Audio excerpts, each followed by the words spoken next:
I have a feeling people are going to get this question wrong, mostly because they're going to second guess themselves and just debate and then like pick answers kind of randomly rather than just, I think, going with what their instinct is. It's very clear to me that we are testing tense here, but specifically we're talking about like structure of the sentence. We've got different kinds of tenses. We've got those ing tenses. We have what I think of as kind of like the to produce, that even though the to is not there, it does have that kind of quality. We can see that we've got different past tense here, past tense, maybe with the have is kind of weird. So there's lots of different kinds of tense things going on. So at the beginning, it can be hard to pinpoint even what we're thinking about.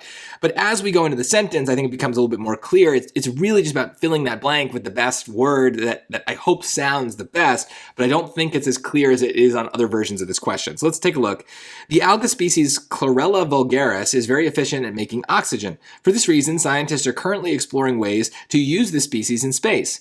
C. vulgaris might be used, for example, to build future biological air exchange systems that blank oxygen for astronauts. So the fact that it says future tells me that it's probably not B or D, because those are kind of like past tense verbs, right? Let's think about that. C. vulgaris might be used to build future biological air exchange systems that produced oxygen for astronauts. Well, they haven't built the thing yet. How did it produce it? It hasn't done that yet. And also have produced, again, sounds like it's already happened, but this is a future thing. We talked about this on an earlier question where if the tense is based on the timing of what's going on, the sentence will give you a big clue as to the timing so that we can match that with the choice. So that might make you think, well, then is there a future tense? Is there a will produce option here because it says future? But no, there is not. Now, I think a lot of you then are going to start second guessing yourselves between A and C and maybe pick A because it, I don't know, just feels longer, or maybe it's what you read first, but it's actually C here, mostly because it's shorter and there's no reason to do the are producing tense when we don't have to. So let's read them both. Maybe let's see, just based on my reading. Tell me, put in the comments, do you think one of them sounds more clear, sounds better, or is it kind of even for you? C. vulgaris might be used to build future biological air exchange systems that are producing oxygen for astronauts. It's choice A. Now choice C. C. vulgaris might be used to build future biological air exchange systems that produce oxygen for astronauts.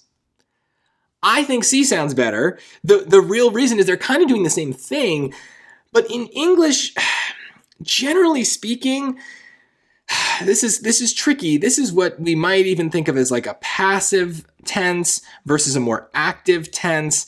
That's not quite the right rule, but that's how I think of it. Basically, ing is a very weak verb tense. We've seen this in other cases where we've specifically said that the ing tense of a verb removes the verbness of something. It makes it not a sentence anymore. It makes it a clause. And sometimes that's good because we want to make it a clause and not have a run-on sentence. But other times that's bad because then the entire sentence is just this like extra clause that sounds like it's building towards something but never gets there. And so if I had to choose between A and C, that's my main reason, is that ing is a weaker tense. We don't really have a good reason to pick it. And so we're better off with this. If they sound kind of the same, we're better off with a more active, a direct, more concise answer, C, because it's just better English writing. This, though, is bordering on style, which I don't love. I think we still really want a clear rule. The reason I also think that many of you are going to pick A is, where is it here? I saw it earlier. Yeah, we have the ing tense earlier. For this reason, scientists are currently exploring ways. Yeah. It's because it's happening right now is kind of the way they're saying it. They're doing it right now. If we said, for this reason, scientists explore ways to use this species in space, suddenly that sounds weird to me. If we want to emphasize that they're doing it right now, and I guess maybe that's another reason to pick C in the blank, is they aren't doing it right now, right? They are not producing oxygen for astronauts right now. They have to build this thing first.